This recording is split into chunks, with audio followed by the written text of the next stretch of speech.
volta na onda da retrospectiva. Afinal, o ano está acabando e queremos dividir com você o tanto de coisa legal que aconteceu aqui no programa. Em setembro, fizemos um caleidoscópio sobre memória. Tá aí um trechinho dele para você não se esquecer. O papo aqui hoje, você viu, né? É sério. Você esquece muito as coisas? Ou tem facilidade para manter na mente as informações, os compromissos, as coisas que você aprende? É possível exercitar a cabeça para melhorar a memória? Nós vamos falar sobre isso e sobre essa relação aí da memória, as vivências e a formação da personalidade. E ainda um olhar sobre a história. De que forma os fatos ocorridos lá no passado influenciam diretamente no presente? A história é excelente para desenvolver a questão da leitura e da interpretação dos diversos fatos, dos diversos acontecimentos que aconteceram ao longo da história da humanidade, né? A história ela é uma ferramenta, um meio de nós conhecermos uma memória, a construção de uma memória, né? A memória que nós temos hoje de um passado, ela é feita do presente para o passado. Então tudo que a gente conhece do passado, ela é feita nesse momento. Ainda no campo da memória e da história, fizemos diversas homenagens a grandes nomes e fatos históricos, de Shakespeare, passando por Carlos Drummond de Andrade e Michael Jackson. Nas questões históricas, o golpe militar e até a discussão sobre o conflito da faixa de Gaza ganharam espaço. O meu contato com o conflito é apenas noticiário, né? E aqui no colégio também a gente está tendo, na aula de sociologia, né? O nosso professor está passando sempre noticiários, assim, para estimular a nossa opinião mesmo sobre o conflito e até fazer pequenas mudanças mesmo, sabe? Nas redes, colocar opiniões mesmo. Em geografia, nós aprendemos sobre os conflitos entre Israel e Palestina. Eu presto muita atenção em revista, eu leio bastante e a gente conversa demais sobre isso lá em casa. Eu acho que o conflito na faixa de Gaza é estúpido. Eu acho que a essa altura, se as pessoas realmente agissem como elas falam que deveríamos agir, não existiria. Bom, Renato, já que você está aqui representando, inclusive, os estudantes, me conta uma coisa. Como é que foi o seu primeiro contato com o tema da faixa de Gaza, dos conflitos? Como é que foi? Foi na escola? A maior parte do que eu sei, do que a gente vê muito da faixa de Gaza é mais pelos meios de comunicação, pela mídia. A gente tem discussões na escola, nas aulas de história, geografia, sociologia, com a temática específica, né? Com análises sociológicas, geopolíticas, mas principalmente através da mídia. Você está no terceiro ano, né? No terceiro ano do ensino médio. Pois, e você acha que isso faz falta, assim, na escola? Se tivesse tido, né, ao longo dos anos, até você chegar no terceiro ano, porque no terceiro ano já é um pouco mais difícil, né? A prova está logo ali, é o vestibular.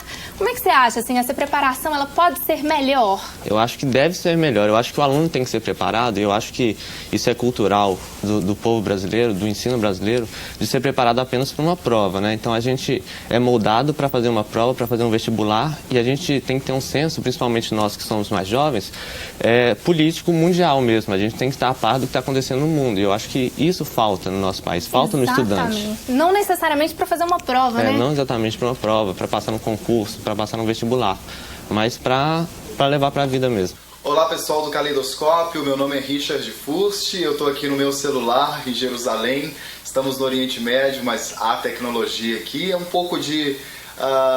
não muita definição na imagem, mas pelo menos eu acho que vocês vão conseguir pegar a minha mensagem. Eu sou correspondente aqui para diversos meios no Brasil, também na Argentina e no Chile, um deles no Brasil, o SBT, e também a Rádio Itatiaia em Belo Horizonte.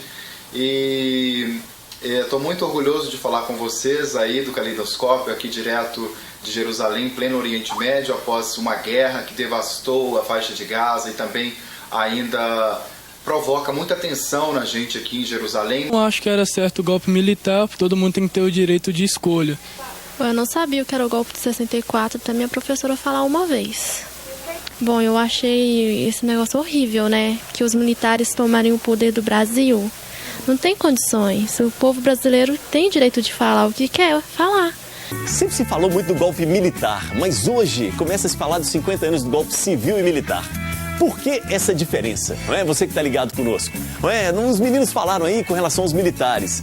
Mas será que setores da sociedade civil também não apoiaram o golpe?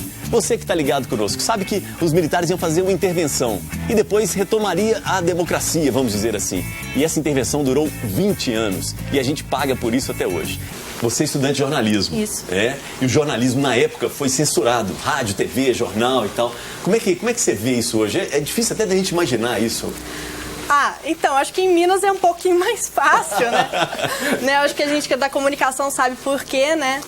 Mas, assim, eu acho que realmente na ditadura deve ser muito complicado. Até estava fazendo entrevistas essa semana com jornalistas, sabendo como que era nesse período, né? Grande tensão, que você não podia fazer certas matérias e tal. Sim, você tinha militares presentes dentro das redações, né? De jornais, era muito difícil. Tá. Mas eu acho que nas redações, hoje em dia, a gente também vive isso, né? A gente tem curiosidade de saber, mas falta iniciativa para saber o que era, quem foi, o que ele fazia, o que acontecia nesse tempo. Legal, essa menina mandou bem, né? Falou, aqui a gente quer mais informação, não é? Nós somos jovens, não é? Chegamos no mundo agora, a gente não sabe de tudo. Então o Caleidoscópio de hoje resolve dar uma parada e falar sobre Shakespeare. A gente pega uma carona, 450 anos de Shakespeare, não é? Se estivesse vivo, e aí a gente pega essa carona e procura falar um pouco a respeito dessa peça enigmática. Ser ou não ser, eis a questão. O Shakespeare, pegando o gancho, né? Tal como já foi dito, ele estava num momento histórico muito relevante.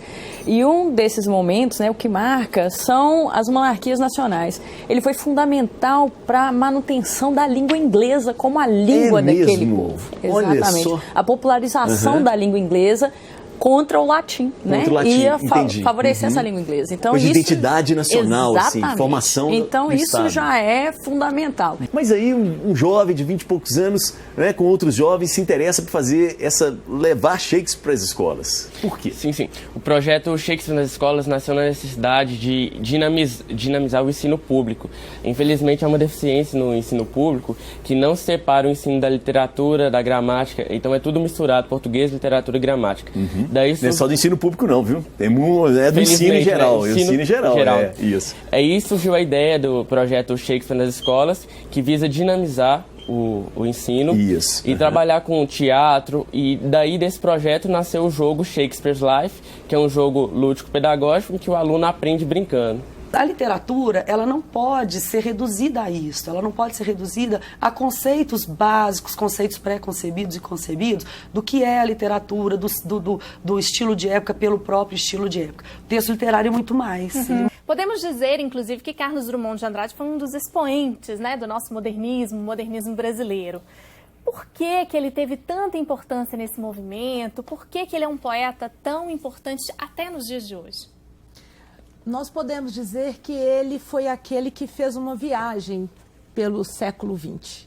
Ele entrou no momento em que nós estávamos passando pelo movimento modernista da década de 20, mais precisamente 22, quando começou, com a Semana de Arte Moderna.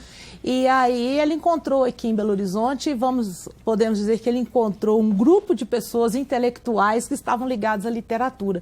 E junto a esses rapazes de Belo Horizonte, que é quando ele começa a vida boêmia dele, na década de 20, volta de 24, 25, e eles começaram a fazer visitações sobre o que gostariam de escrever, etc. Então ele foi um daqueles que realmente pegou esse iniciozinho da Semana de Arte Moderna e pôde sedimentar, na verdade, consolidar a movimentação iniciada pelo Oswald e Mário de Andrade. Nós preparamos aqui nesse começo de bloco um Michael Jackson a capela. E aí, Lânio, por favor, levante-se, fique à vontade. Paulo também levanta. Isso, posso deixá-lo à vontade? Então vamos lá, dou-lhe uma, dou-lhe duas, dou-lhe três, vai! Looking on across the night time, see the wings of the lilies eye, hear her voice, shut my window, sweet seduce inside, get me out into the night time, for walls won't hold me tonight. If this town is just an apple, let me take your bite.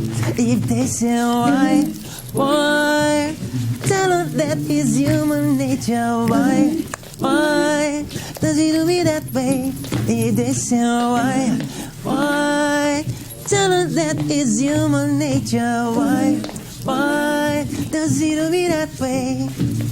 I like living this way. I like loving this way. É isso aí. Maestro! Valeu demais! Thank you. Então vamos lá, o cara é tão complexo que nós temos que ter dois para fazer um só. É um pouco esse espírito de vocês dois, assim, um completa o outro para dar o todo do Michael Jackson? A ideia é justamente essa. Quando eu comecei a cantar, assim, eu nunca fui de dançar. Meu foco sempre foi a voz, né? A voz. Como é que canta Michael Jackson e não dança, né, Alan? A plateia pede, né? Sim. Um tá junto do outro, né? Quando eu falo, eu canto Michael, aí direto já me pergunta, você dança também? Aí eu não, pergunta se eu canto, né? Aí você descobre o Paulo. Sim. Aí eu conheci o Paulo em eventos, né, mesmo, através de eventos. Aí eu tive a ideia de falar, vamos fazer uma dupla. Vamos fazer dupla. Quando eu canto, você... Ô Paulo, e aí, a sua praia, então, não é cantar, né? Gostaria muito, mas... pois é, Michael Jackson... O artista é tão completo, né? Agrega muitos talentos. Ainda tem mais retrospectiva do Caleidoscópio, só estamos começando, hein? Está imperdível. Até já!